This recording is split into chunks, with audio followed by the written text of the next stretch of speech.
jornadas 25 y 26. Bueno, creo que ya podemos comenzar así, de modo íntimo.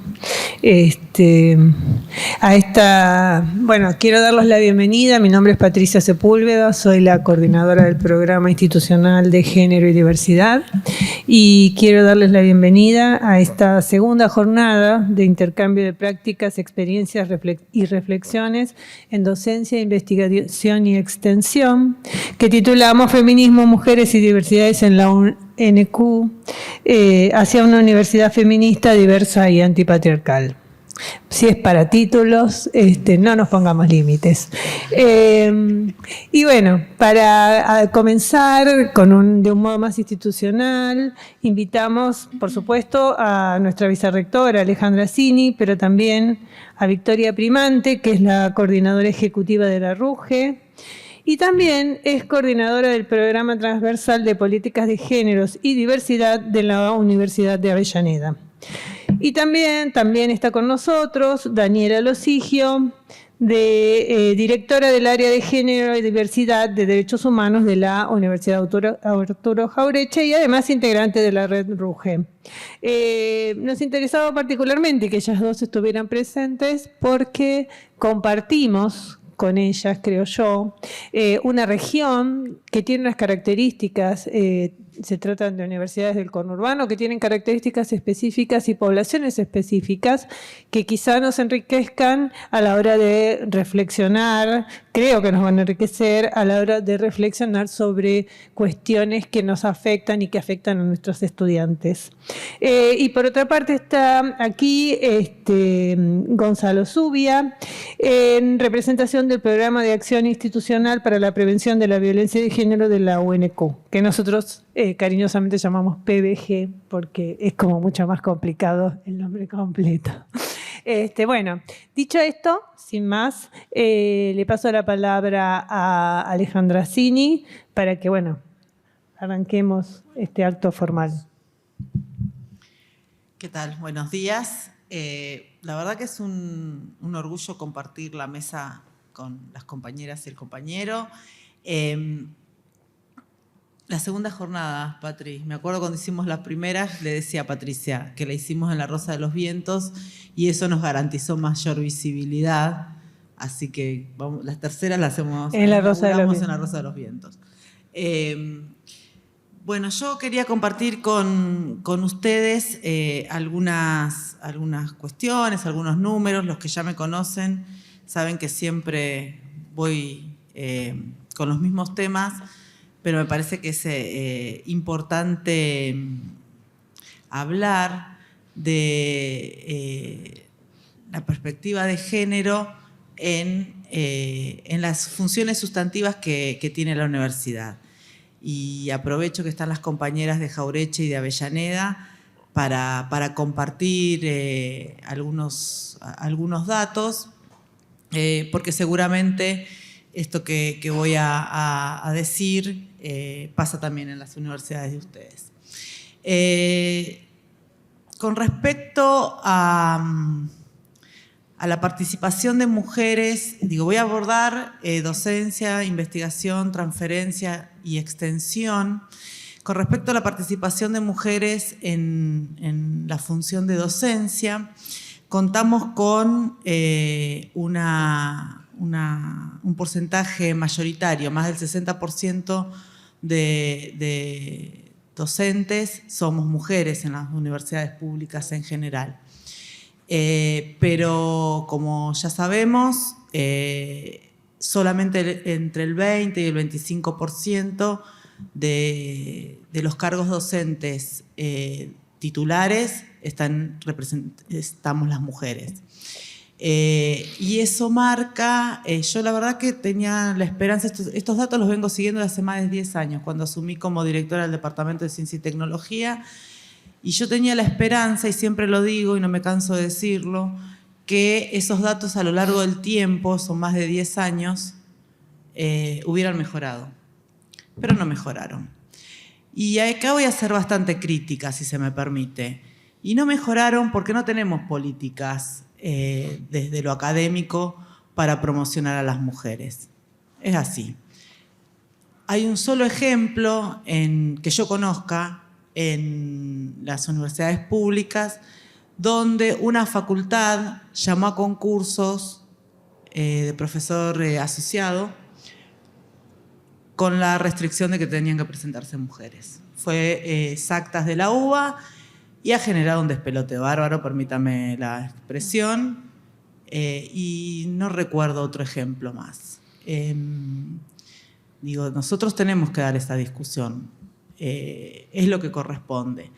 Y está súper estudiado por qué pasa eso, porque básicamente las mujeres estamos abocadas a las tareas de cuidado y eso enlentece nuestra carrera académica.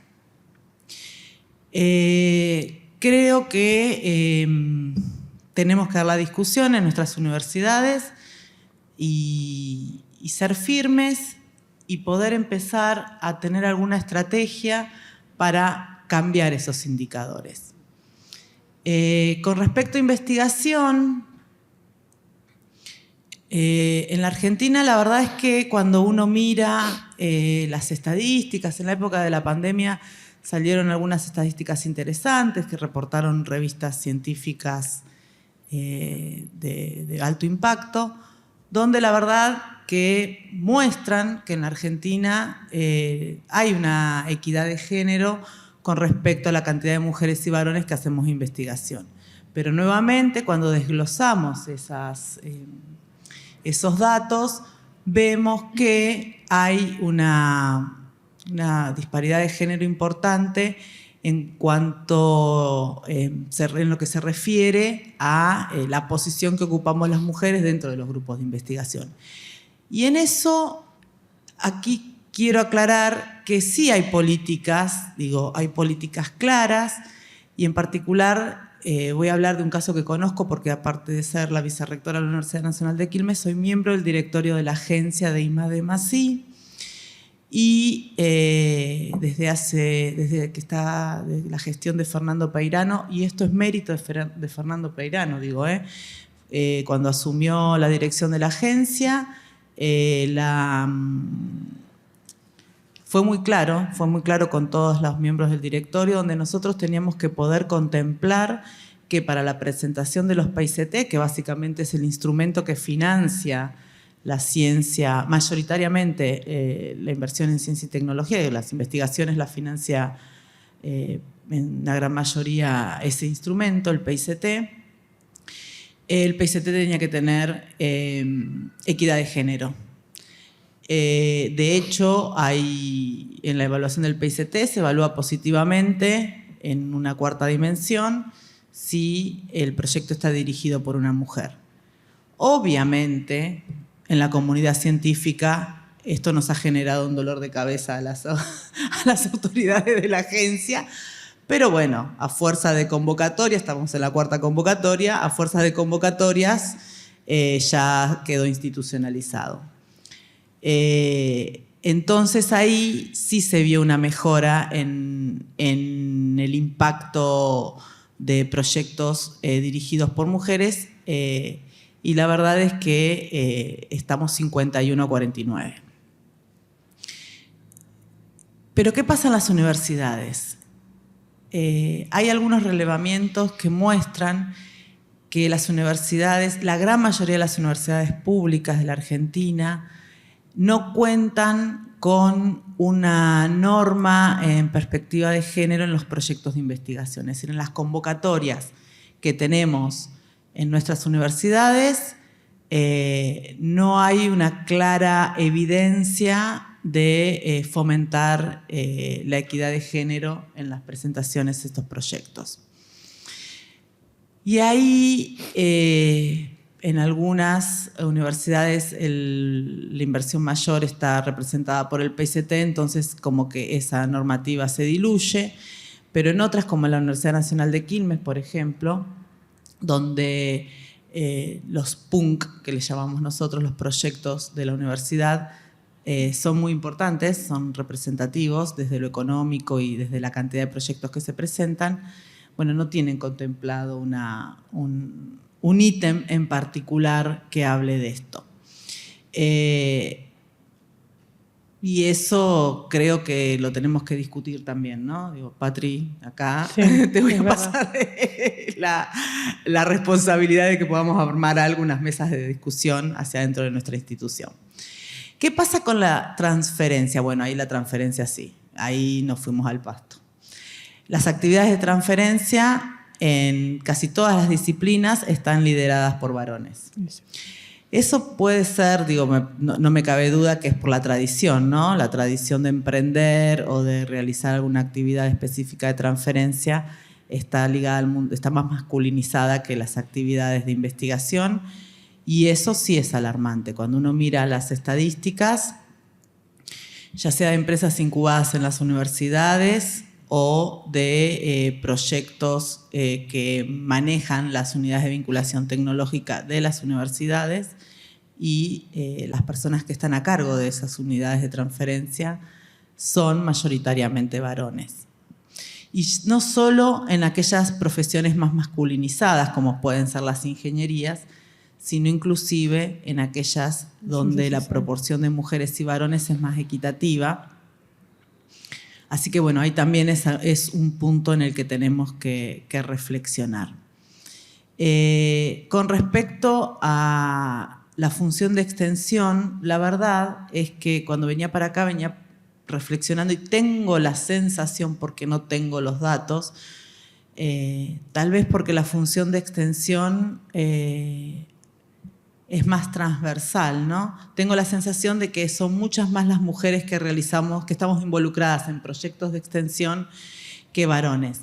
Y eso tiene que ver, si se me permiten, es una reflexión desde lo que me parece, sin ningún dato duro que pueda explicar esta sensación o este conocimiento que uno tiene porque conoce los proyectos de las universidades. Tiene que ver porque, en cierta forma, los proyectos de extensión están ligados a muchas actividades de cuidado en el territorio. Intervención social.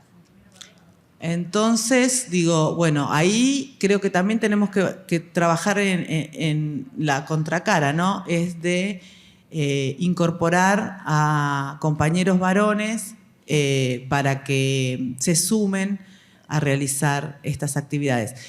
¿Por qué pienso que tenemos que ir hacia una equidad completa? Porque si no nos estamos perdiendo una parte de la mirada, ¿no? Digo, si en los proyectos de extensión nosotras tenemos el monopolio de esa dimensión en la universidad, nos estamos perdiendo la posibilidad de la mirada de los varones con respecto a la función de la extensión. Lo mismo pasa cuando hacemos transferencia. Si la transferencia está hegemonizada por varones, perdemos la dimensión de las mujeres, el aporte de las mujeres en esa función. Y si uno habla de las diversidades, están completamente invisibilizadas. Digo, nosotros, las mujeres, nos preocupamos activamente por nuestro rol, y hace muchos años que lo venimos haciendo, y todavía nos falta un largo camino por recorrer. En cuanto a las diversidades, ahí sí estamos, son escandalosos los números, digo, ¿no? Si bien existen iniciativas, en particular la Universidad Nacional de Quilmes, con becas que fomentan las becas transformación, digo, bueno, Patri habla siempre de esto. Me parece que todavía estamos muy lejos, es muy poco, y también tenemos que pensar en cómo incluir, en seguir incluyendo. Y todo esto, digo, hoy lo podemos discutir porque existen políticas públicas que nos acompañan en estas discusiones. Y realmente estamos en un escenario político en el que corremos el riesgo de que estas políticas sean barridas de un plumazo, porque es por donde más fácil van a empezar. Digo, donde más rápido van a actuar es sobre nosotras y nosotres. No hay que ser, digo, brillante para darse cuenta que lo que proponen otros candidatos de los espacios políticos, los de derecha, vienen por los derechos de las mujeres y las diversidades, porque es su discurso, porque están legitimados con el voto. Eso es lo que a mí más me preocupa. Digo, el resultado de las PASO les dio una legitimidad que hasta el momento nunca lo habíamos visto. Son expresiones de odio, son expresiones negacionistas, y no solo nos quieren retrotraer a momentos previos al peronismo o a la dictadura militar, sino que ya quieren ir más atrás inclusive, ¿no? Quieren ir al arancelamiento de la educación pública que está, digo, en este país desde 1884, si mal no recuerdo. Garantizada la educación pública inicial como un derecho. Entonces, creo que también tenemos que, dada toda esta coyuntura en la que estamos atravesando, creo que también hay que hoy redoblar la apuesta e ir a instalar la reforma feminista de la justicia. Digo, creo que esa es la batalla que tenemos que dar ahora. Porque si enfrente tenemos semejantes discursos, si la justicia no tiene una mirada feminista, va a ser muy difícil, va a ser muy difícil sostener todo lo que conseguimos. Hasta ahora todo lo que se consiguió fue por tracción a sangre, digo yo, ¿no? Por estar en la calle, por poner el cuerpo. Pero la verdad que la justicia dista mucho de acompañar todo esto. Hay, como en todo, ¿no? Digo, hay expresiones que se manifiestan a favor, pero es un poder netamente patriarcal, monárquico, es un resabio de la monarquía, no me cabe duda.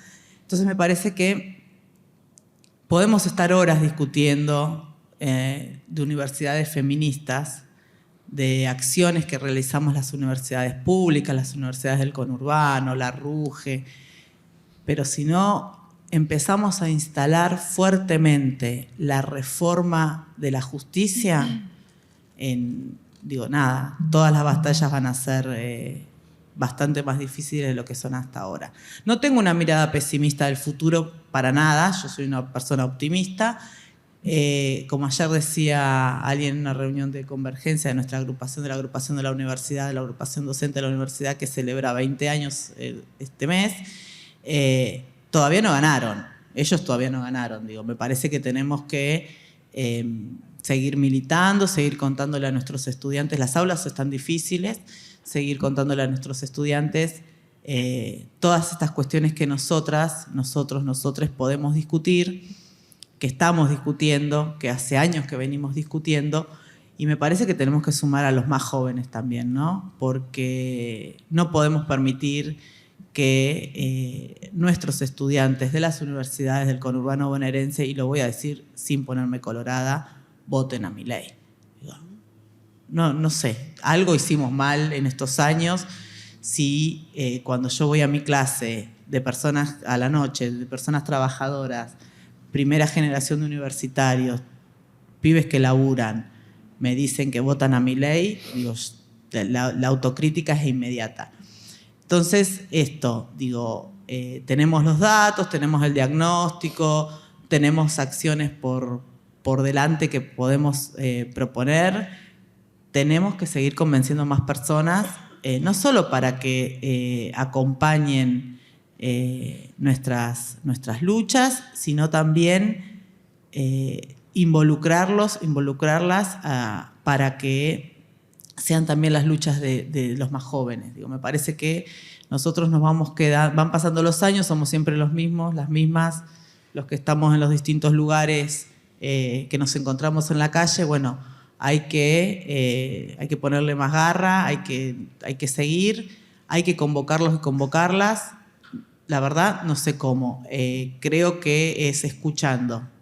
Antes que hablar, hay que escuchar, hay que preguntar y bueno, hay que dar la batalla. La batalla es cultural, es política y es judicial también. Así que bueno, celebro que estemos en estas segundas jornadas. Vamos por las terceras, Patri, sí, cuartas. Claro. Hay que institucionalizarlas, digo, sí, hay que institucionalizarlas.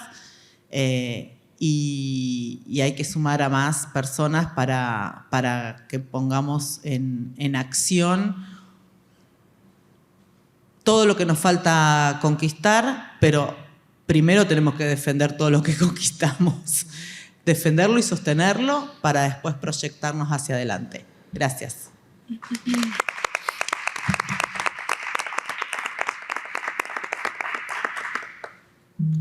Bueno, gracias Ale. Ahora escuchamos a Victoria Primante. Hola. Bueno, gracias antes que nada por la invitación.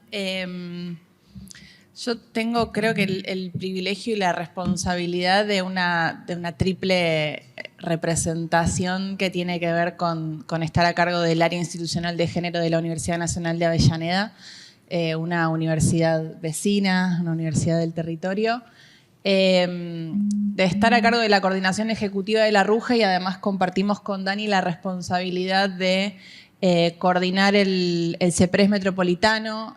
Como saben, el CIN y la RUGE se organiza en CEPRES, en regiones. La RUGE nuclea áreas institucionales encargadas de diseñar e implementar políticas de género y diversidad de todo el país. Son más de 60 universidades e institutos universitarios de todo el país que tienen áreas de género. Eso es un logro. Digo, cuando la RUGE arrancó allá por el 2015, siendo la red Movimiento, desde ya que no éramos ni la mitad de la cantidad de universidades y compañeras y compañeros que somos hoy en la RUGE, y eso habla del crecimiento que tuvo esta red y del crecimiento de la visibilidad que han tenido las políticas de género y diversidad en el ámbito universitario, y sobre todo su institucionalización, ¿no? La creación de espacios institucionales reconocidos formalmente y jerarquizados dentro de las universidades para llevar adelante las políticas de género. Me parece que eso es algo para celebrar. Alejandra hablaba de las funciones sustantivas y me hizo acordar que hace poco, hace un par de meses, escribimos con una colega, con Malena Espeche, que es una colega de la Universidad de Avellaneda, un capítulo para un libro que editó una universidad de Ecuador, que nos invitó a hablar sobre funciones sustantivas, perspectiva de género en las funciones sustantivas de las universidades de Argentina. Y nosotros tomamos en ese momento la decisión política, diría, de resignificar la idea de funciones sustantivas, ¿no? Planteamos en la introducción de ese capítulo la particularidad del sistema universitario argentino. Digo, sabemos que hubo distintos momentos históricos, distintas oleadas de creación de universidades, y que la última ola de creación de universidades en nuestro país vino acompañada de una fuerte idea de universidades inclusivas, de universidades territorializadas, digo, fuertemente ancladas y vinculadas con el territorio. Entonces, pensamos que nos quedaba chico hablar de las funciones sustantivas tradicionales, ¿no? Que teníamos que empezar a pensar en el rol social que cumplen nuestras universidades hoy en día y cómo eso hace que se resignifiquen las funciones sustantivas de la universidad, ¿no? Y pensar en la inclusión y en el vínculo territorial como una de las funciones sustantivas principales de la universidad. Y en ese sentido, empezar a pensar, a discutir con esta idea de la universidad bajando al territorio o la universidad dialogando con el territorio, y pensar a la universidad como el territorio en sí mismo, ¿no? Como la universidad es el territorio en el que las personas de la comunidad educativa, pero del barrio, circulan, transitan, habitan y les pasan un montón de cosas más allá de estudiar una carrera universitaria, más allá de ser trabajadores y trabajadoras, docentes, no docentes, investigadores, investigadoras.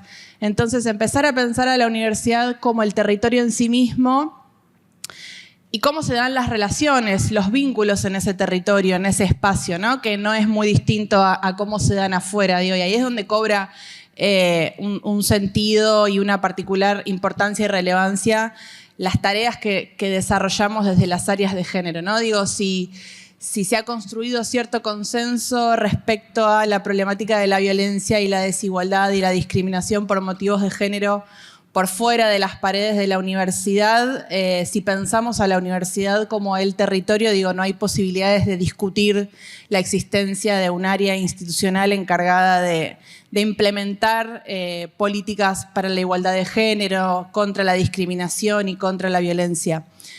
Y nos ha pasado, y esto lo pienso como Universidad de Avellaneda, pero lo pienso también como RUGE, que nos hemos visto en la necesidad de construir datos, ¿no? Estamos ahora en ese proceso porque la RUGE fue impulso de los feminismos universitarios, de la militancia universitaria feminista, del colectivo de mujeres, del colectivo de la diversidad. Y como sabemos, tuvimos un primer diagnóstico que hizo la RUGE en el año 2019 en alianza con la iniciativa Spotlight. Es el primero y el único que tenemos que nos da algunos números y algunos datos. Y la verdad es que nos sirvió en primera instancia para poner sobre la mesa y visibilizar el hecho de que las áreas institucionales de género se sostienen muchas veces a costa de compañeras y compañeros que forman monoequipos totalmente sobrecargados de tarea y de trabajo. Y entonces nos dimos cuenta que era necesario poner en valor además todo el trabajo que veníamos haciendo, ¿no? Pusimos en evidencia el tipo de situaciones de violencia que se dan en la universidad, con qué frecuencia, entre qué claustros. Pero hay algo en esa constitución tan frágil que tienen todavía los equipos de género en las universidades que se vuelve incluso una trampa para nosotras mismas a la hora de querer, por ejemplo, sistematizar datos respecto al laburo que hacemos todos los días, porque la tarea cotidiana nos lleva puestas, básicamente. La tarea cotidiana y la realidad, ¿no? Lo que pasa fuera de las universidades también. Así que nos venimos dando una discusión seria respecto a esto y estamos trabajando, por un lado, en el diseño de un sistema único de registro de situaciones de violencia por motivos de género que nos permita tener datos concretos, actualizados y sistematizados de qué pasa con la violencia dentro de nuestras universidades. La RUGE es una red federal que, como decíamos, tiene representatividad de las universidades de todo el país y tiene una representatividad real, digo, para que sepan cómo funciona. Estos CEPRES tienen coordinadoras, así como Dani y yo coordinamos el área metropolitana, que es el área más grande, que nuclea más de 25 universidades. Cada región tiene su coordinadora, nos reunimos una vez al mes y cada coordinadora tiene un diálogo permanente con las representantes de cada universidad, con lo cual hay una representación realmente federal. Y eso nos trae la complejidad de tener que pensar estrategias que representen la heterogeneidad de realidades del país, digo, con todo lo que eso implica, ¿no? Incluso en el territorio metropolitano hay una heterogeneidad tremenda, digo, muchas veces las universidades chicas o más nuevas lloramos cuestiones presupuestarias, pero las más grandes nos dicen, bueno, pero ustedes tienen la ventaja de que son nuevas y entonces tienen la libertad para tomar ciertas decisiones que las universidades tal vez más grandes están mucho más cristalizadas. Bueno, incluso entre las universidades del metropolitano tenemos nuestras diferencias y nuestra heterogeneidad. Imagínense con universidades del resto del país, digo, las realidades no solo institucionales, sino también contextuales, digamos, las personas que habitan la universidad, pero además los entornos en los que esas universidades están ancladas son completamente diversos y complejos. Así que nos encontramos frente a la necesidad de poder poner todo eso en números concretos, porque como decía Alejandra, me parece que es momento de poder contar cómo y en qué medida las políticas que llevamos adelante desde el sistema universitario impactan significativamente en las personas que habitan la universidad, ¿no? En calidad de estudiantes, en calidad de trabajadores, en calidad de trabajadoras y en el barrio, ¿no? Y eso no lo podemos hacer sin números. Entendimos que hacer política es poder construir números para mostrar algo de lo que hacemos. Estamos convencidas y convencidos y convencides de que lo que hacemos es significativo y transforma la realidad de quienes habitan la universidad. Entonces, en ese sentido es que nos propusimos construir esta herramienta.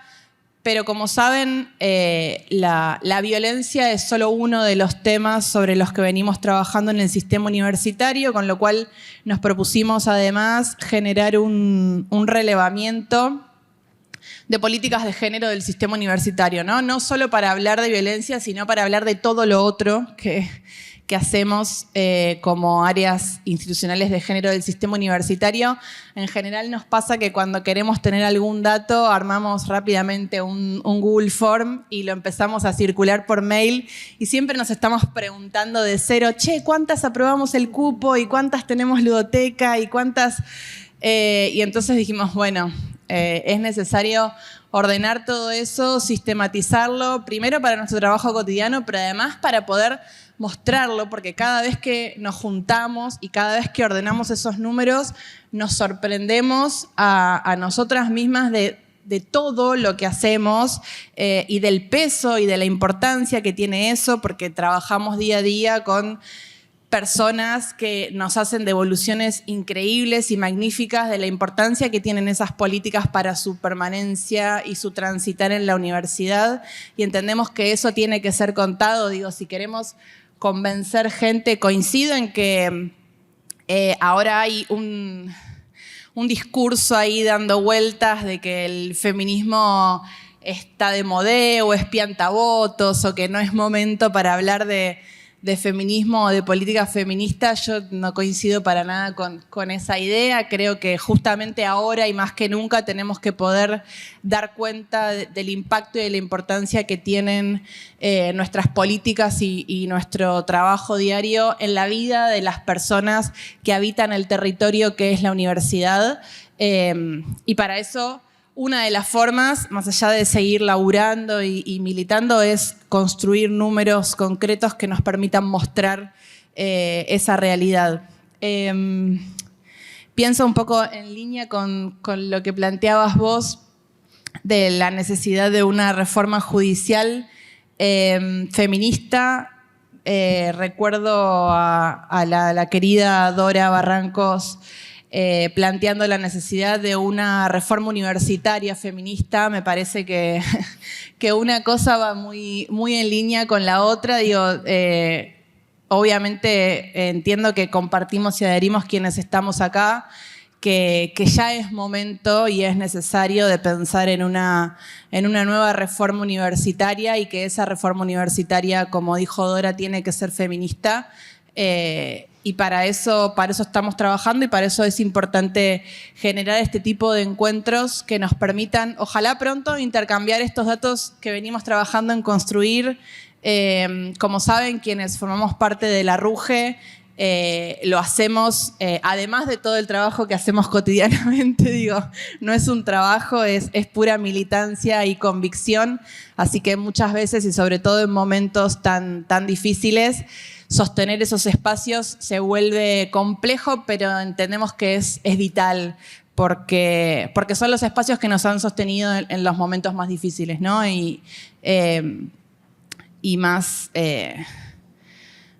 Bueno, sí, más difíciles para enfrentar la realidad, digamos. Hemos vivido años que no han sido fáciles dentro de los feminismos. Entiendo que no van a ser fáciles los años que vienen, pero también elijo ser optimista y creer que los espacios colectivos como las redes y como los encuentros entre universidades nos van a permitir defender y sostener lo que hemos construido hasta ahora. Así que bueno, agradezco de nuevo por la invitación y celebro la realización de estos espacios. Me quedo con invitarles a las jornadas que vamos a hacer de RUGE el 25 y el 26 de septiembre en la Universidad Nacional de La Plata. El año pasado hicimos la primera jornada, se llama Haciendo Universidades Feministas. El año pasado fue en la Universidad de Rosario, este año es en la Universidad de La Plata, así que, bueno, vamos a estar 2 días enteros, desde la mañana hasta la noche, discutiendo un poco sobre todo esto y aprovechando para encontrarnos qué es lo que nos gusta. Gracias.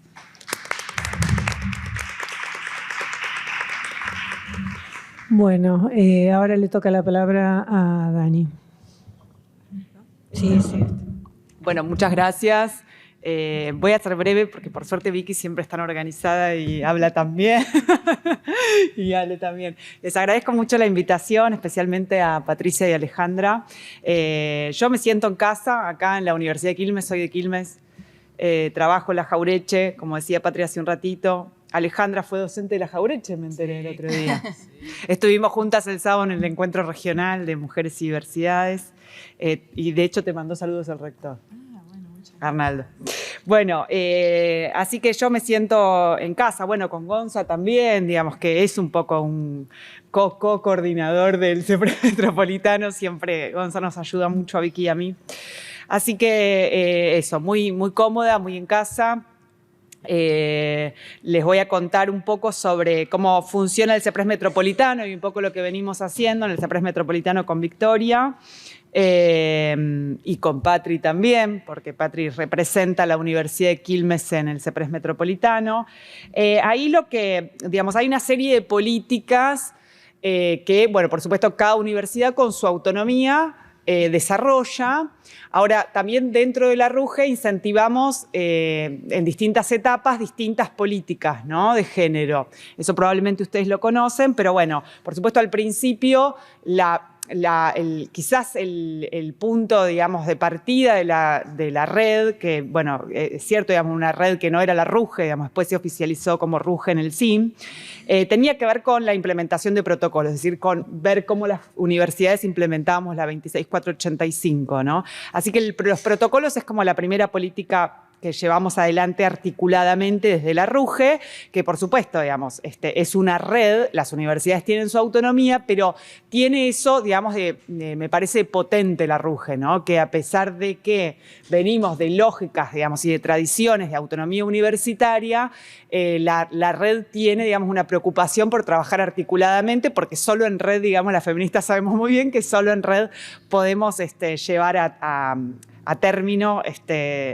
algunas políticas, algunas iniciativas. Entonces, los protocolos es la primera y es probablemente la más exitosa, ¿no? Hoy no tengo las estadísticas acá, pero Vicky seguro se acuerda. Sí, casi el 90% ya tiene protocolos. Y de hecho hay universidades que están reformulándolos. En Quilmes ustedes tuvieron también una reformulación del protocolo. Bueno, estamos ya en una instancia, digamos, como en un segundo momento, que es repensar los protocolos en función de sus problemas, desafíos, etcétera. Bueno, así que esa es la primera. La segunda, creo más importante, es Ley Micaela, ¿no? Ley Micaela es un poco la segunda política que articulamos muy federalmente. Pensamos, de hecho, en algunos lineamientos desde RUGE sobre qué eran, digamos, los principales contenidos que teníamos que presentar en las universidades. Hubo, digamos, una discusión sobre esos pilares de Ley Micaela que prácticamente todas las universidades llevamos adelante. Después hay una serie de políticas tal vez no tan sistemáticas, pero que todas las universidades dentro del CEPRES fuimos llevando adelante, que tienen que ver con encuestas y relevamientos, esto que decía Vicky recién, jornadas científicas sobre distintos temas, incluyendo el de universidades, ¿no? Es un tema que todas las sobre el que todas las universidades reflexionamos, además de en el nivel federal en Haciendo Universidades Feministas. Tenemos el trabajo de la clínica de casos, digamos, esto que contaba Vicky hace un ratito, es importante para el CEPRES porque tenemos, digamos, ya una pequeña historia de clínicas de casos, es decir, donde las universidades nos reunimos, los equipos que aplicamos los protocolos nos reunimos a discutir sobre casos problemáticos, difíciles de resolver, donde acordamos criterios, donde nos presentamos, digamos, también resoluciones unas universidades a otras. Otra cuestión, digamos, que quería mencionar sobre el trabajo en red que tenemos dentro del CEPRES Metropolitano tiene que ver con, bueno, es un CEPRES, es el más grande de todos, por eso somos 2 las coordinadoras, 3 porque también hay una colega más que no es formalmente, pero está dentro del equipo como coordinadora, la Denise. De la UNIPE. De la UNIPE. Trabajamos con una especie de consorcio de universidades cada vez que llevamos algo adelante, no solamente Victoria y yo, porque es realmente un CEPRES muy grande de más de 25 universidades, y ahí Gonza siempre nos da una mano, las compañías de Lanús también. Digo, tenemos un trabajo realmente muy articulado, muy en red. Y en ese marco, este año con Victoria y nuestras colegas de las universidades de UNDAV y de UNAG, hicimos una serie de reuniones a principio del año con distintas universidades por zonas, tratando de acompañar puntos críticos, situaciones difíciles de estas universidades. No todas las universidades tienen las mismas características. Hay institutos universitarios que ya estructuralmente, digamos, tienen otras normativas, reglamentaciones que hace que los protocolos, por ejemplo, sean de difícil aplicación. Bueno, estuvimos trabajando entonces de a pequeños grupos, viendo cómo acompañar formulaciones de protocolos, aplicación de ley Micaela, etc. Sí, incluso sumo, Dani, perdón, sí, que sí. Estuvimos reunidas con los institutos universitarios de las fuerzas de seguridad, ¿no? Digo, que no solo tienen la particularidad de ser institutos, sino que además dependen del Ministerio de Seguridad. Entonces, exacto, tienen toda su complejidad. Fue una reunión realmente interesante.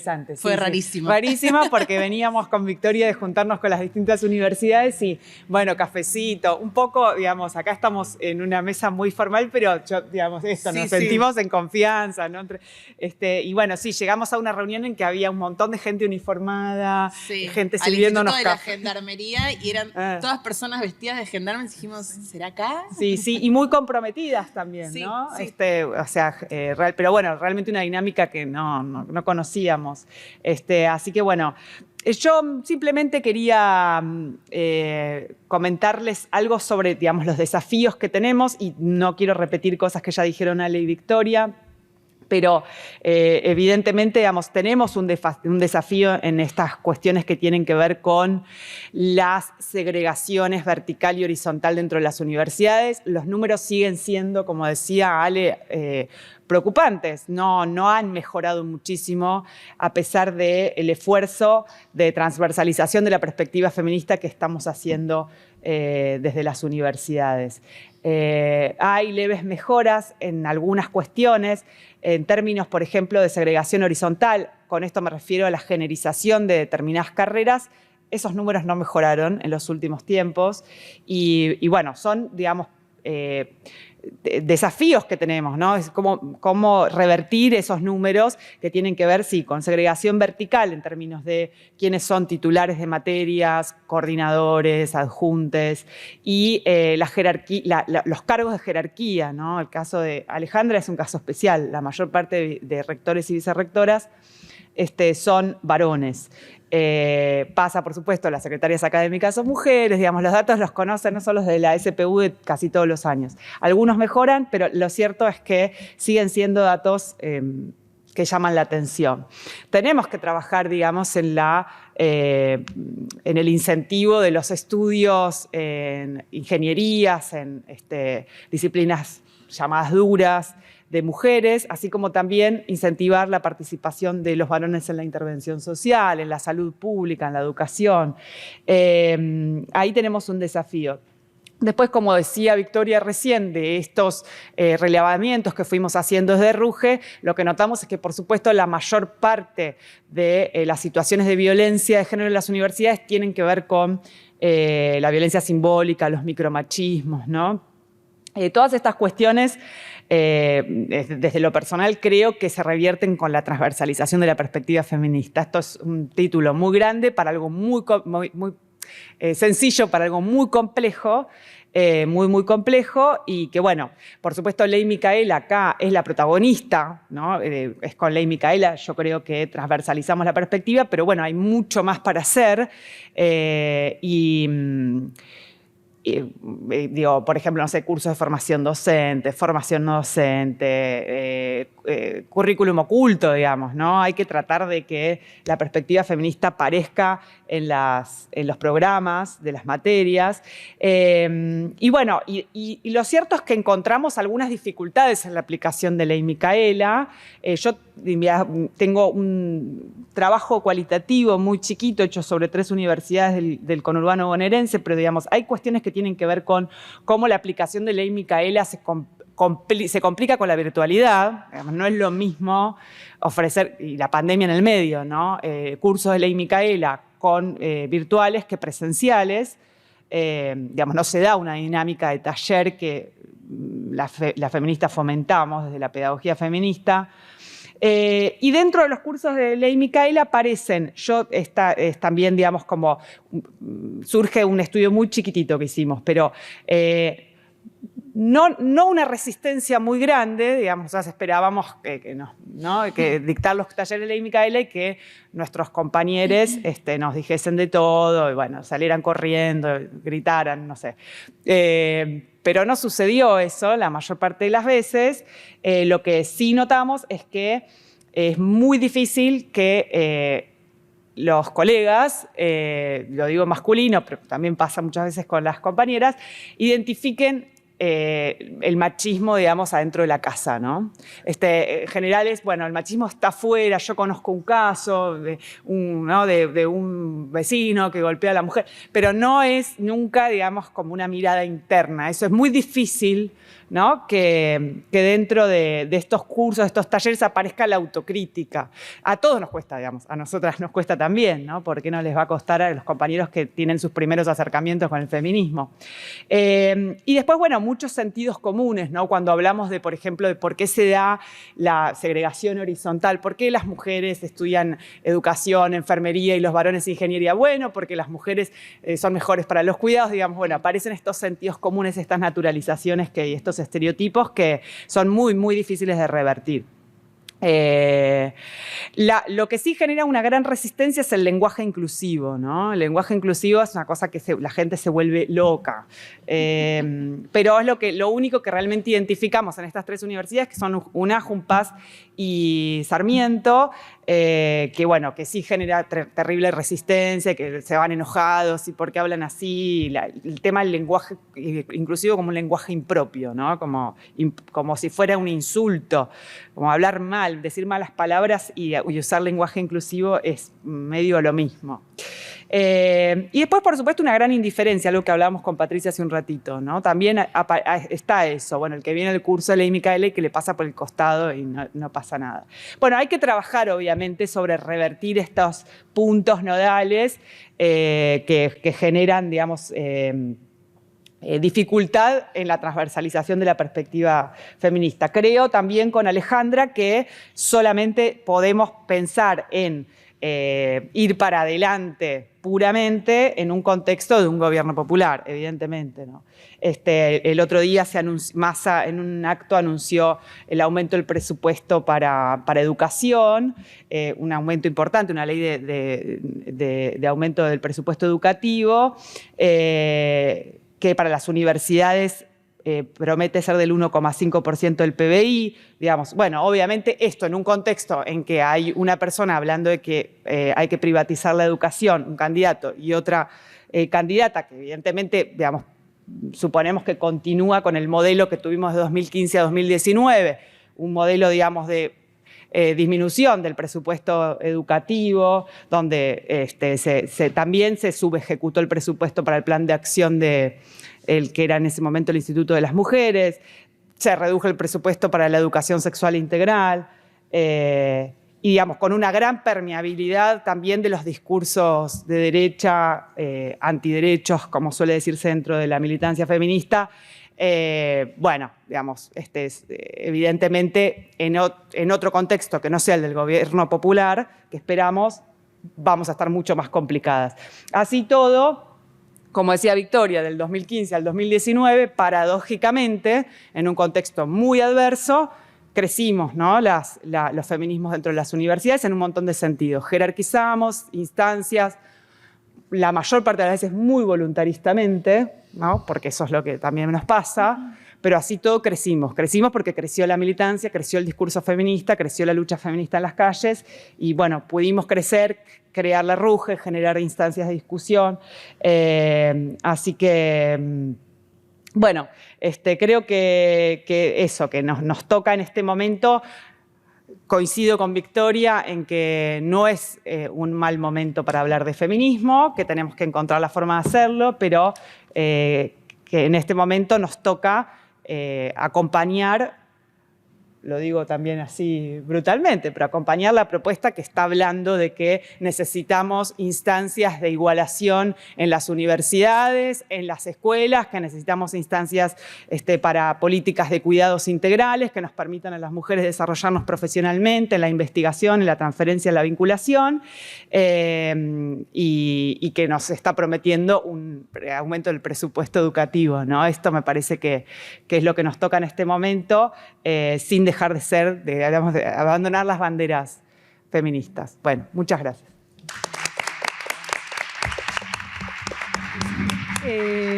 Bueno, ahora le toca a Gonzalo. Gracias, Daniela. Sí, lo saco, me parece. Así me va a ser más cómodo. ¿Quieres pasarlo para atrás? Ahí está. Perfecto, gracias. Gracias a las personas por sumarse a esta presentación. En el programa decía María Sonderegger, pero ella no se pudo sumar en esta instancia, así que voy a oficiar un poco del reemplazo de María. Compartir 2 o 3 cosas respecto del programa de violencia de género que venimos trabajando acá en la Universidad de Quilmes y que tienen que ver con inquietudes que sostienen la tarea cotidiana que venimos haciendo diariamente o semana a semana. Por un lado es cómo pensar la violencia de género, cuáles son los marcos desde donde pensamos e interpretamos la violencia de género y puntualmente pensar la singularidad de la violencia de género en los sistemas de ciencia y técnica. Esa es una de las zonas de preguntas que nos mueven y nos interesa mucho trabajar. Y por otro lado, la pregunta siempre al día que es cómo intervenir, qué hacer en las situaciones que se nos presentan.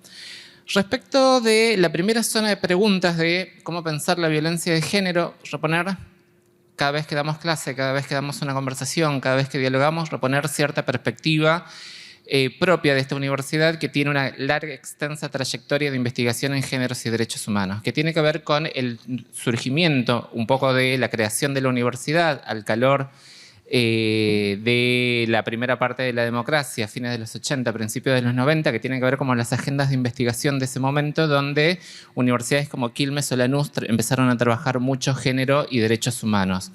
Entonces, este tema no es un tema novedoso para estas universidades, sino que es un tema de larga trayectoria donde se han trabajado mucho en investigación, en publicaciones, en análisis sobre particularmente el terrorismo de Estado, pero desde ahí como una matriz extensiva, compleja, para poder pensar cómo se presentan las violencias cotidianas. El otro día lo discutía en una de las defensas de tesis. Un hito de relevancia, en 2003 se publica, esta universidad publica Las estructuras elementales de la violencia, de Rita Segato, que fue un texto clave que nos permitió hacer una comprensión y estuvo ya en la agenda, en la política editorial de la universidad. Después hay otros, no sé, Género y Derechos Humanos, de María Sonderegger en 2012, como mencionar antecedentes de, esto se viene discutiendo y trabajando mucho en la universidad. A partir de estos antecedentes, poder pensar y analizar críticamente las formas de la violencia contemporánea y particularmente la violencia de género ahí. Esto también converge en un contexto puntual en un contexto particular donde se empiezan a discutir mucho sobre las violencias de género. Hemos tenido un montón de avances ahí respecto de poder instalar el tema en agenda, pero también determinadas formas de inteligibilidad acerca de cómo pensamos las violencias de género. Un poco lo decía Laurana el año pasado en Avellaneda. Cuando pensamos violencias de género, o el ejemplo que dio la compañera, cuando pensamos en violencias de géneros en las capacitaciones en Ley Micaela, aparece generalmente la forma como más dura, más áspera, la forma de mayor riesgo, ¿no? Como golpes, como marcas. Y nos cuesta hacer el ejercicio de poder pensar cuáles son las violencias más sutiles, más culturales, más simbólicas y que en definitiva también son las que se presentan más en los sistemas universitarios. Entonces siempre estamos intentando insistir como en esa singularidad frente a un paradigma, frente a una mirada que se ha instalado de la violencia de género que celebramos, que se haya puesto en discusión, tratamos de insistir en ver la singularidad de esas expresiones en los sistemas de ciencia y técnica. Ir más allá también del paradigma seguritario, el giro punitivista que está habiendo respecto de cómo abordar las violencias. En la misma insistencia también poder trabajar cómo se presenta la violencia de género en los sistemas de ciencia y técnica, que también por experiencia de investigación un poco, y por otro tanto por el análisis y todo lo que estamos haciendo, poder decir, che, los instrumentos que estamos generando son instrumentos institucionales, pero si tenemos una escucha activa sobre las situaciones que se nos presentan, no es solamente involucra a la Universidad de Quilmes, sino que involucra a otras agencias, CONICET, agencias de investigación. Digo, es un poco más complejo pensar en el escenario y también las herramientas que nosotros podemos tener para intervenir en esas situaciones cuando las universidades tenemos este estatuto de autonomía y podemos legislar y trabajar para nuestra institución, pero bueno, la situación que se nos presenta es un poco más compleja. Con lo cual, con estas perspectivas, con estos análisis, siempre vamos a ir como una escucha atenta, como una escucha activa. Frente a estas perspectivas de decir, bueno, ¿qué hacemos en la intervención? ¿Cómo podemos pensar esa escucha virtuosa? ¿Cómo poder ir a las entrevistas, a las consultas que vamos recibiendo y poder pensarlas en este entramado tan complejo y hacer un análisis situado de cada una de esas inquietudes, consultas que se nos presentan? Por un lado, también desde el equipo de trabajo, reponer, además de la escucha activa, poder pensar en la conversación, pensar en el diario y pensar las estrategias de intervención de acuerdo al riesgo de la situación, pensar las estrategias de intervención también, por un lado, con las personas involucradas y las personas a las cuales se está señalando. Anotaba entre los puntos cómo se manifiesta también la queja, como lo planteaba Sergmed en el texto denunciado, la idea de ese malestar, ser atentas a ese malestar que se está formulando ahí y poder pensar un encuadre, poder pensar un marco de trabajo. En esta línea de poder sostener la escucha, de poder sostener el mecanismo, generar un mecanismo de intervención. Cada situación requiere como pensar un mecanismo de intervención como muy individual, como muy singular, ¿no? Muy adecuado a esa situación. Nos ha implicado, en el tiempo que venimos trabajando, nos ha implicado ir reuniéndonos con diferentes áreas de trabajo de la universidad. Un microtrabajo que vamos haciendo de involucrar a las direcciones de carrera, a los docentes, al entorno, de poder pensar cómo intervenir en esa situación y abrir la conversación y pensar también algo que venimos trabajando mucho es la corresponsabilidad. Es decir, bueno, ¿cómo hacemos devolver ese problema a la trama a la que pertenece?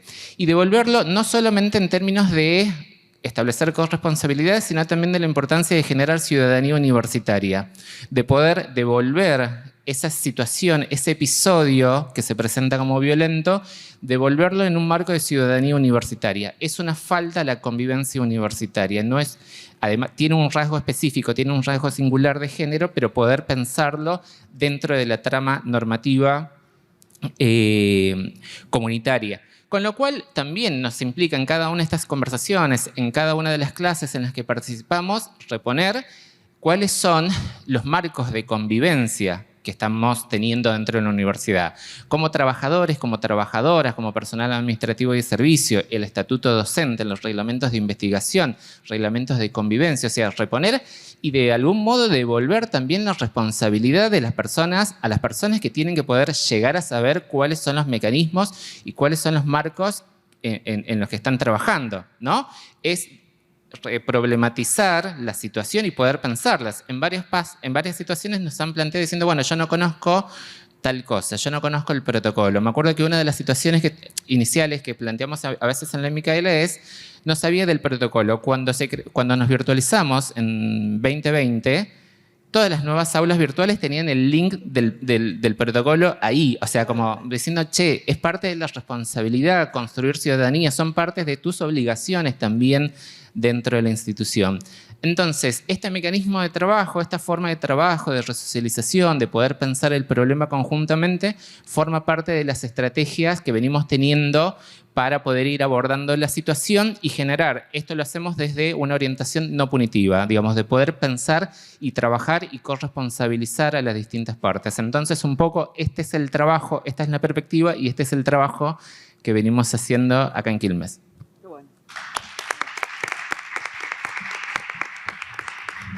Gracias, Gonza. Siempre tan claro. A mí me encanta cuando hablas de el tema de tratar la violencia de género en función de la ciudadanía universitaria, ¿no? Eso me encanta escuchar. Cierro con algunas reflexiones.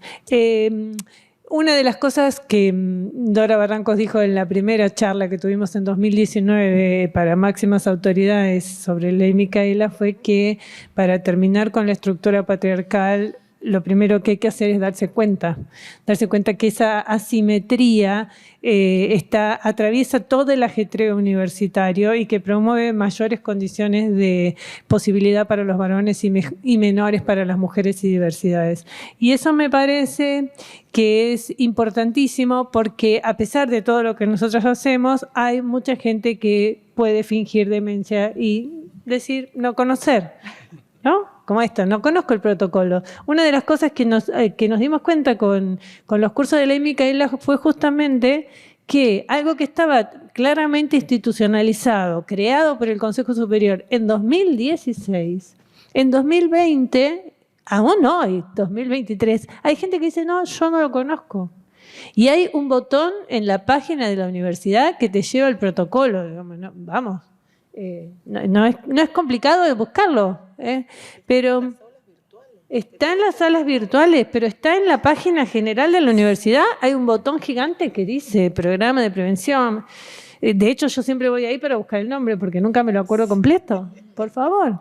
Entonces pienso que no alcanza con agregar mujeres a la mezcla, no alcanza con agregar mujeres a esta cuestión. Hay que pensar equitativamente las políticas, hay que atravesar las políticas, hay que transversalizar estas políticas y tampoco alcanza, aunque es importante, generar políticas desde arriba, porque nos pasa esto, nos pasa con el protocolo, nos pasa con el programa, o nos pasa con las becas, o nos pasaba con el trámite de respeto de la identidad de género autopercibida.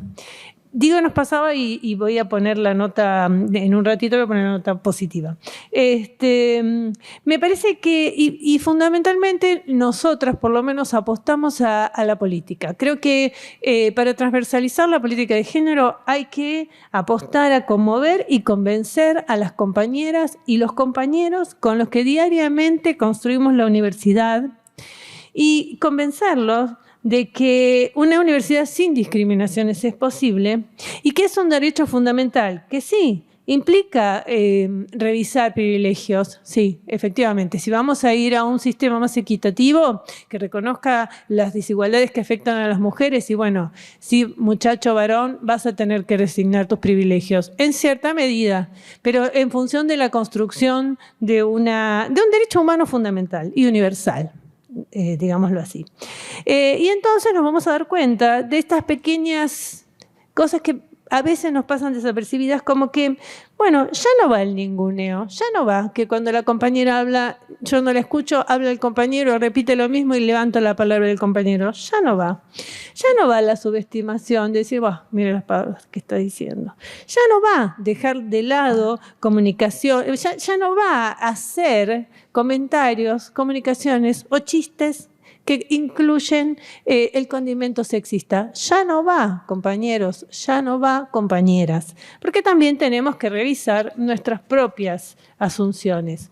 Ya no es posible armar jurados en los que solo sean varones, ni armar comisiones evaluadoras. Uy, se cayó mi cartera, no se quiere ir la plata. Cuidado con la plata, que no se vaya al suelo. En estos momentos, sobre todo. Ya no va, entonces, pensar que un comité académico, una comisión evaluadora, tiene que estar compuesto mayoritariamente por varones. Vamos, revisemos esas cosas.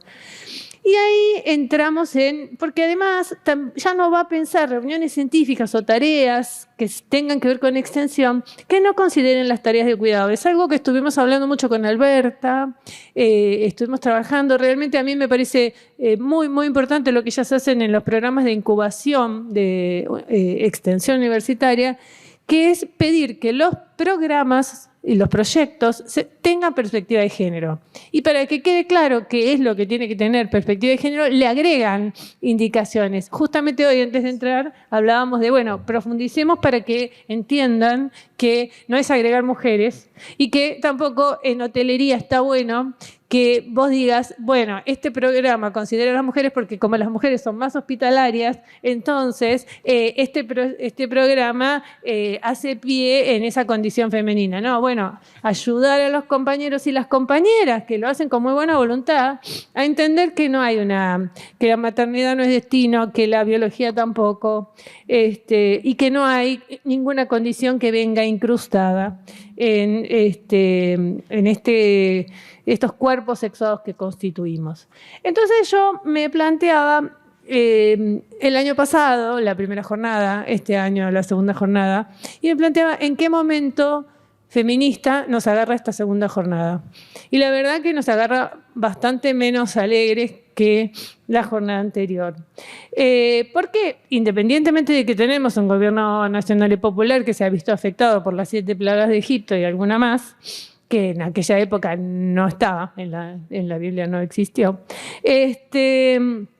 pero creo que no podemos negar que independientemente de que ha crecido la cantidad de gente que trabaja, las condiciones de vida se han deteriorado. Y nosotros ya estamos, todos los que estamos acá, sabemos que cuando se deterioran las condiciones de vida de las mujeres se deterioran más. Entonces digo, nosotros somos una universidad conurbana con un mayor porcentaje de mujeres, tanto en el nivel de docencia como en el nivel de personal administrativo, como en las carreras. Hay carreras altísimamente feminizadas, pero las que no están tanto tienen un 50 y un 50. No es que hay muy pocas carreras en las que el 40% son mujeres, en general no es así. Entonces digo, si estas condiciones sumemos, vivimos en el conurbano, estudiantes primera generación de universitario, deterioro de las condiciones de vida de los sectores más populares, deterioro entonces de las mujeres, de las condiciones de vida de las mujeres. ¿No pensamos que las estudiantes que tenemos adelante pueden estar afectadas por esas condiciones que todo el tiempo estamos revisando? ¿No pensamos que esas mujeres están atravesadas por los estereotipos de género? ¿No pensamos que la carga de la maternidad y ese estereotipo de tenés que ser todo pero madre es lo primero? ¿No pensamos que esas mujeres, el año pasado hicimos una actividad en la que presentamos largamente un informe muy interesante de la provincia de Buenos Aires sobre el incumplimiento de cuota alimentaria? ¿No pensamos que las chicas que están sentadas adelante nuestro, tomando nuestras clases, no se ven afectadas por esa condición, ese incumplimiento? O que están sobrecargadas porque además tienen que ocuparse de estudiar y de las tareas de cuidado. Entonces pienso, tenemos que empezar a repensar y atravesar todas nuestras prácticas por esta percepción. Porque de lo contrario estamos contribuyendo en cierta medida a esta desigualdad que, como decía Ale, hace 10 años yo pensé que los índices iban a bajar, ¿no?, de desigualdad, y no bajan. No es una cuestión de tiempo. Claramente no es una cuestión de tiempo. Entonces, bueno, es una cuestión de acción, es una cuestión de política y es una cuestión de ponernos y sentarnos a trabajar. Y creo que este es un momento igual que cualquier otro, o mejor que cualquier otro, porque ya hemos construido redes y entonces esas redes nos pueden permitir, en el peor de los casos, Dios no lo permita, resistir. Es decir, En lugar de pensar, en el peor de los casos, yo lo que voy a estar buscando es dónde está la pala para construir la trinchera. No me voy a ir a esconder, no me voy a ir. Creo que lo que vamos a tener que hacer es defender lo que hemos conseguido. Y entre las cosas que hemos conseguido, que me parece interesante resaltar, es que nosotros implementamos tardíamente y con cierta dificultad el cupo trans. Pero yo justamente, nosotros en el programa tenemos que hacer el seguimiento de esta persona que se incorporó, no en cuanto a su trabajo, no si trabaja bien o mal, no evaluamos su trabajo, sino su condición, cómo se incorpora, cómo se siente. Y realmente después de la charla con Liwen, dije, uy, esto nos va a cambiar la universidad desde otra perspectiva, porque su forma de pensar las tareas es absolutamente diferente y su forma de intercambiar con sus compañeros también. De hecho, una de las primeras decisiones que él tomó fue ir a cambiarse y estar en el vestuario de varones. Dice, yo al principio los sentí incómodos a los compañeros, pero bueno, yo decidí ir al baño de varones porque el vestuario es como yo me identifico. Y realmente su percepción de la tarea, su percepción de la universidad es sumamente interesante y, como les digo, ha modificado bastante algunas cosas comunes del trato cotidiano entre los varones. Por otra parte, quería referir sobre todo a la política de respeto de la identidad autopercibida. Nosotros tuvimos que reformularla gracias a un trabajo súper intenso que hicimos en la RUGE. Yo recuerdo que ahí creo que Sandra Torlucci se aprendió mi nombre porque le insistía tanto con ese tema, porque realmente solos no lo podíamos hacer y finalmente siempre la respuesta era el SIU no lo permite, ¿no? Como si el SIU fuera un gran monstruo. El SIU no permite esto. Bueno, logramos hacer esa modificación y a través de esa última modificación, al cambiar el nombre en el sistema SIU, todos los datos de esa estudiante cambian. Entonces hasta puede optar por recibir su título con el nombre autopercibido sin necesidad de haber hecho el cambio. Y al principio yo les cuento que hay una apropiación de la comunidad. Yo antes era más descreída, pero hay una apropiación de la comunidad. Teníamos 5 primero y empezamos por 1, después 2, después 5, ahora ya tenemos 22. Hay un crecimiento y hay una apropiación. Y lo mismo sucedió con las becas trans. Eran 1, eran 2, eran 5, ahora son 21. Entonces, creo que tenemos unos cuantos pasos adelante y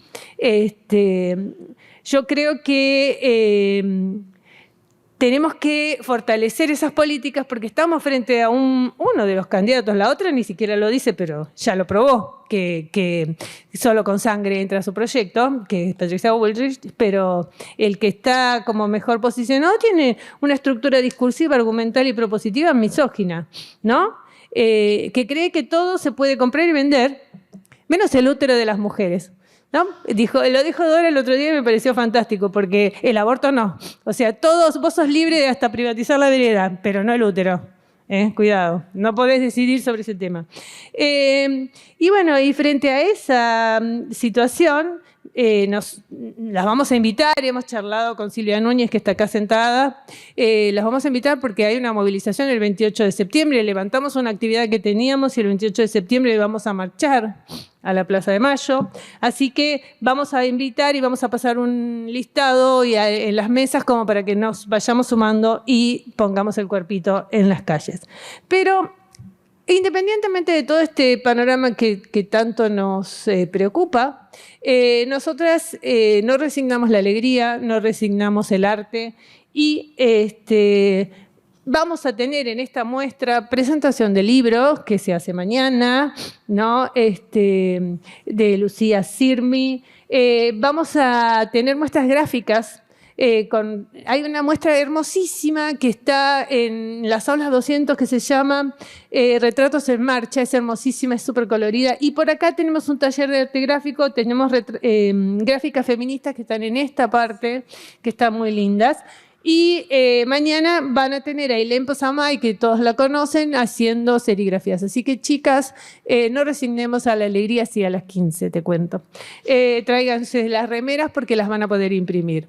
Entonces, la idea es que hay que luchar, pero tampoco hay que resignar ni el deseo, ni la alegría, ni el carnaval, chicas. Muchas gracias. Gracias.